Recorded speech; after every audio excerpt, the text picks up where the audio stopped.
প্রথমে দেখেন এই প্রজেক্টরের দিকে তাকাবেন। প্রথমে যেটা হচ্ছে আপনার যখন কম্পিউটারটা ওপেন হয়, তাই না? তো ওপেন হওয়ার পরে এই ধরনের একটা বড় যে স্ক্রিনটা দেখা যায়, হ্যাঁ, এটাকে কি বলে? এই যে স্ক্রিনটাকে, স্ক্রিন না, এটা ডেস্কটপ অথবা ওয়ালপেপার বলে, কেমন? ডেস্কটপ অথবা ওয়ালপেপার। তাহলে কম্পিউটার ওপেন হওয়ার পরে বড় করে যে স্ক্রিনটা দেখা যায় ওটাকে কি বলা হয়? ডেস্কটপ অথবা ওয়ালপেপার। সে ডেস্কটপে দেখেন ছোটো ছোটো কতগুলো ছবি দেখা যাচ্ছে না? এই যেমন ধরুন ডিসপিসির এখানে একটা ছবি আছে না? তারপর আপনার এই যে নেটওয়ার্কে এখানে একটা ছবি আছে না? তাহলে ওগুলোকে কি বলা হয়? ওগুলো কি ছবি বলবেন? ওগুলো হচ্ছে আইকন, কেমন? যেমন ধরুন ডিসপিসির মধ্যে যে ছবিটা দেখা যাচ্ছে এটা হচ্ছে ডিসপিসির আইকন। আপনাকে হয়তো আমি বলতে পারি আপনি ডিসপিসি আইকন একটু ডাবল ক্লিক করেন বা ওখানে ক্লিক করেন, তাহলে মনে করবেন যে ডিসপিসি আইকন হচ্ছে এটা, কেমন? আপনি যদি আমি বলি ধরেন রিসাইকেল বিনে এখানে একটা ডাবল ক্লিক গিয়ে রিসাইকেল আইকনে গিয়ে ডাবল ক্লিক করেন, তাহলে এটা হচ্ছে রিসাইকেল আইকন, ঠিক আছে? এভাবে আইকন, এগুলো হচ্ছে আইকন। তারপর আপনার মনে রাখবেন হলুদ কালারের যে ইয়াগুলো দেখা যায়, বক্সগুলো দেখা যায়, ওগুলোকে কি বলা হয়? এই যেমন এখানে একটা আছে, এটা একটা আছে, এটা একটা আছে, এটা একটা আছে, তাই না? এগুলো একটা আছে, এগুলো সব হলুদ কালারের, কেমন? এই ধরনের অনেকগুলো হলুদ কালারের বক্স অনেকগুলো দেখতে পাবেন কম্পিউটারে, প্রত্যেকটা কম্পিউটারে। সেগুলোকে বলা হয় ফোল্ডার, কেমন? তাহলে হলুদ কালারের যে বক্সগুলো দেখা যায় ওদেরকে কি বলা হয়? ফোল্ডারটা আমি আপনাকে অন্য ক্লাসে বলবো ফোল্ডারে কেন। তারপর একটু সংক্ষিপ্ত বলি ফোল্ডার একটা সংক্ষিপ্ত পরিচিতি। সেটা হচ্ছে যেমন ধরেন আপনারা যখন কম্পিউটার কোনো একটা ফাইল সেভ করেন, হ্যাঁ, সেই ফাইলটা একটা জায়গায় সেভ হয়, একটা ডকুমেন্টস নামে একটা ফোল্ডারে সেভ হয়। কিন্তু আপনি চাইলে পরবর্তীতে আপনার নামে একটা ফোল্ডার তৈরি করতে পারবেন ডেস্কটপে, এবং সেই ফোল্ডারে আপনি আপনার ফাইল সেভ করতে পারবেন। সেই জন্য ফোল্ডারটা তৈরি করতে হয়। পার্সোনাল ফাইল পার্সোনাল ফোল্ডারে থাকবে। এখন যেগুলো সেভ করতেছেন ওগুলো কিন্তু পার্সোনাল ফোল্ডার না, ওটা হচ্ছে সবাই সেভ করলে যেখানে থাকে ওখানেই থাকে, ওটা হচ্ছে ডকুমেন্টস ফোল্ডার থাকে। তো এগুলো নিয়ে আমি আপনাকে আর পরে বলবো। তো এগুলো হচ্ছে বেসিক জিনিসগুলো খেয়াল রাখবেন, কেমন?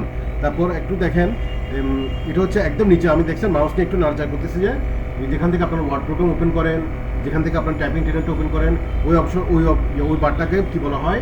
টাস্ক বার। এই যে নিচে যে বারটা থাকে এটাকে বলা হয় টাস্ক বার। সেই টাস্ক বারে একদম বাম পাশে দেখেন একটা ইয়ে আছে না, গোল আকারের হোক, যেমন আপনাদের এখানে গোল আকার একটা ইয়ে আছে, তাই না? আমার এখানে কিন্তু এই একটু উইন্ডোজ আকারে, হ্যাঁ, একটা দেখা যাচ্ছে। এখানেই কিন্তু আপনি বুঝতে পারবেন ওই কম্পিউটার উইন্ডোজ কোনটা আছে। তাহলে গোল আকার যেটা বলছে ওটা যদি দেখেন তাহলে কি মনে করবেন ওই কম্পিউটার কোন উইন্ডোজ দেওয়া আছে? উইন্ডোজ 7, কেমন? আবার বলি, স্টার্ট বাটন যদি গোল আকার থাকে তাহলে ওই কম্পিউটারের উইন্ডোজ কোনটা থাকবে? 7। আর আমার এখানে কি গোল আকার আছে স্টার্ট বাটনটা, উইন্ডোজ আকারে না, তাহলে ওটা হচ্ছে উইন্ডোজ 10, কেমন?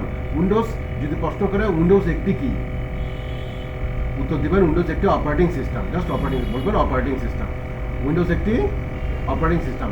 কোনো কম্পিউটারে কোনো একটা উইন্ডোজ 7 বলেন, 10 বলেন, কোনো কম্পিউটারে কিংবা ল্যাপটপে কোনো একটা উইন্ডোজ যদি সেট আপ করা না থাকে আপনি কোনো কাজ করতে পারবেন না, অপারেট করতে পারবেন না।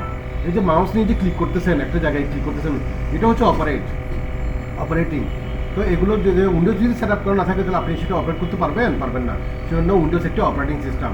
আর কোনো কম্পিউটার কোনো একটা অপারেটিং সিস্টেম না থাকলে সেই কম্পিউটারে কী করা যাবে না, কাজ করা যাবে না। সেজন্য যে কোনো একটা উইন্ডোজ সেট আপ করতে হয়। তাহলে এগুলো হচ্ছে আপনাদের বেসিক জিনিস, এগুলো খেয়াল রাখবেন। এটা হচ্ছে স্টার্ট বাটন, ঠিক আছে? উইন্ডোজ 7 হোক 10 হোক, এখানে যেটা আছে স্টার্ট বাটন, মাউস নিয়ে গেলে দেখা চলে আসবে স্টার্ট বাটন। তারপর দেখেন এগুলো আপনি খেয়াল রাখবেন। এবার দেখেন আমরা ওয়ার্ড প্রোগ্রামে এর আগে ওপেন করছি না, আমরা ওয়ার্ড প্রোগ্রাম টাস্কবার থেকে সরাসরি ক্লিক করে ওপেন করছি না, কিন্তু এমন তো হতে পারে টাস্কবারে ওয়ার্ড প্রোগ্রামটা থাকবে না, এবং এটা বাস্তবতা থাকবে না। আমরা এখানে এনে দিচ্ছি বলে এটা আছে, কেমন? কিন্তু আপনি যেখানে ইন্টারভিউ দিতে গেছেন ওখানে আপনাকে বলবে না ওয়ার্ড প্রোগ্রামটা ওপেন করেন, তখন আপনি টাস্কবার দেখবেন না। ওখানে তো এমন তো হতে পারে ওখানে টাস্কবারে ওয়ার্ড প্রোগ্রামটা নাই, অবশ্যই এটা 100% থাকতে পারে, না থাকতে পারে। তখন আপনি কীভাবে ওয়ার্ড প্রোগ্রামটাকে ওপেন করবেন? আমি একটা সহজভাবে একটা করে দিচ্ছি, এটা খেয়াল রাখবেন। তখন আপনি টাস্কবারে যদি যেভাবে আমার এখানে যেভাবে টাস্কবারে ওয়ার্ড প্রোগ্রামে দেখতেছেন, ওই অন্য কোনো জায়গায় যদি টাস্কবারে ওয়ার্ড প্রোগ্রামটা না দেখেন, তখন আপনি ওয়ার্ড প্রোগ্রামটা কীভাবে ওপেন করবেন সেটা একটু খেয়াল রাখেন। আমি এই জন্য আপনাদেরকে একটা কিবোর্ড শো করাচ্ছি যাতে আপনাদের বুঝতে সুবিধা হয়। আমি একটু ওয়েট করেন।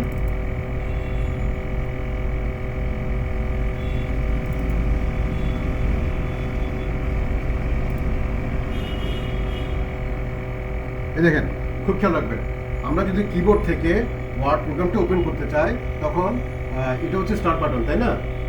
এটি দেখেন, আগে আমাকে কথাগুলো একটু মনোযোগ দিয়ে শুনে এবং দেখেন, এটা হচ্ছে স্টার্ট বাটনটা আমি একবার চাপবো, কেমন? এই যেমন আমি এখন আমার থেকে স্টার্ট বাটন চাপছি, তারপর ওয়ার্ডের WO আছে না, WO দিলাম, ও দেওয়ার পর ও দেওয়ার পর কিবোর্ডে এন্টার আছে না, এন্টার দিব।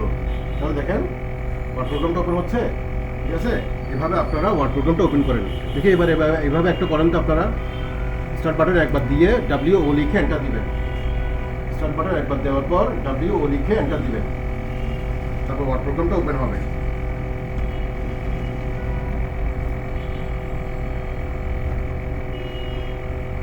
করছেন? হ্যাঁ, ভেরি গুড। না, আপনি হয়তো মাউস নিয়ে ক্লিক করেন। আচ্ছা, মাউস নিয়ে করে না, আচ্ছা যাক, এটা আমি আচ্ছা এরপর আমি দেখেন তাহলে এইভাবে আমরা ওয়ার্ড প্রোগ্রামটা ওপেন করব। এখন দেখেন আমি আবার কিবোর্ডটা একটু করে দিচ্ছি। আচ্ছা, এটা আমি এসে দেখবো কীভাবে ওপেন করতে, এটা দেখবো। আপনারা আগে আরও কিছু অপশন আছে, এগুলো জানাচ্ছি। এটা আমি কিবোর্ডটা একটু করে রাখলাম। তাহলে এইভাবে আমরা ওয়ার্ড প্রোগ্রামটা ওপেন করলাম, কেমন। এরপর আমরা ধরেন ওয়ার্ড প্রোগ্রাম ওপেন করার পর আমরা কী করি, ফাইল সেভ করি, ফাইল ক্লোজ করি, ফাইল ওপেন করি, কেমন। এই file save, file close, file open, এগুলো ব্যাপার আমি আপনাদেরকে একটু আইডিয়া দিচ্ছি। প্রথম আমি বলি, ধরেন আমি লিখলাম দিস ইজ ফার্স্ট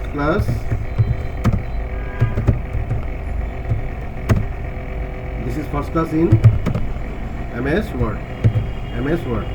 এই যেমন ধরুন এখানে আমার খেয়াল রাখেন, আমি এখানে প্রথমে আপনার দিস ইজ যখন টিটা বড় হাতে আছে না, আর ছোটো হাতে আছে না, তাহলে আপনি যখন কোনো কিছু লিখবেন সেই লেখার প্রথম অক্ষরটা যদি বড় হাতের দিতে হয় তাহলে শিফট চেপে সেই অক্ষরটা দিবেন, কেমন। তাহলে শিফট চেপে প্রথম অক্ষরটা দিবেন, বড় হাতে দিবেন, এরপর এগুলো সবগুলো নর্মাল আসবে। এরপর যদি আপনি মনে করেন যে আপনি এমনটা লেখা লিখতে চাচ্ছেন যে লেখাগুলো সবগুলো শুরুতে বড় হাতের হবে, সবগুলোই বড় হাতের হবে, তখন আপনি কিবোর্ডে একটা ক্যাপস লক আছে, সেই ক্যাপস লকটা অন করে দিবেন। অন করে দেওয়ার পর তারপর আপনি ট্যাপ করলে তাহলে লেখাগুলো সবগুলো বড় হাতে। যেমন ধরুন আমি এখানে MS ওয়ার্ডটার লেখাটা সবগুলো বড় হাতে লিখতে চাচ্ছি, সেজন্য আমি ক্যাপস লকটা অন করে দিলাম। অন করে দেওয়ার পর এবার আমি লিখতেছি, দেখছেন সবগুলো বড় হাতে আসছে, MS ওয়ার্ড। তো মনে করলাম এভাবে আমি লিখছি, ঠিক আছে। এখন আমি এই ফাইলটাকে কী করবো, সেভ করবো। একটু দেখেন সেভ অপশনটা আমরা আগেও করছি, তারপর একটু দেখেন, একটু রিপিট করি।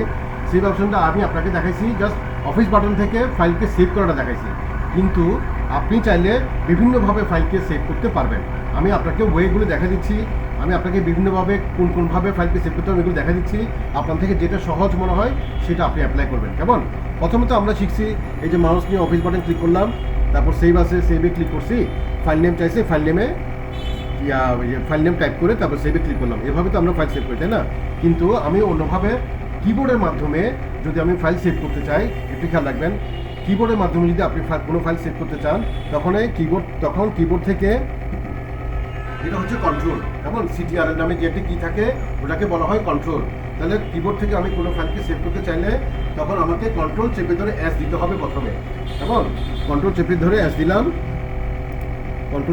দিলাম, দেখেন সেভের অপশনটা চলে আসছে।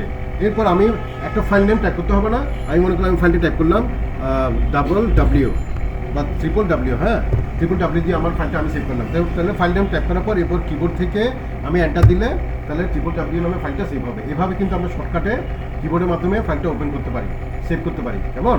আবার দেখেন আমি আবার করতেছি, ধরেন আমি এখন এটা তো ফাইল সেভ করে ফেলছি, ঠিক আছে। এখন আমি আবার নতুন একটা ফাইল আনতেছি, আরেকটা ফাইল সেভ করার জন্য, সেভ জিনিসটা ক্লিয়ার করার জন্য আমি আবার নতুন একটা ফাইল আনতেছি। নতুন ফাইলটাও কীভাবে আনতে হোক, শর্টকাটে হোক যত হোক সেটা আমি দেখাই দিব। প্রথমে সেভটা ক্লিয়ার করি, তাহলে কিবোর্ডের মাধ্যমে একটা হয়ে গেল, তারপর অফিস বাটনের মাধ্যমে একটা হয়ে গেল। এখন দেখেন আরেকভাবে আমি কিবোর্ডে আরেকটা অপশন আছে, কিবোর্ডের মাধ্যমে সেভ অপশনটা আনার জন্য আরেকটা অপশন আছে। সেটা হচ্ছে কি, ওই যে প্রথম ক্লাসে বলছিলাম না, কিবোর্ডে একদম উপরে যে F1, F2, F3 এগুলোকে কিসে কি বলা হয়, ফাংশন কি F12 আছে না। আমি জাস্ট কিবোর্ড থেকে যখন আমি এখানে কিছু লিখলাম জাস্ট কিবোর্ড থেকে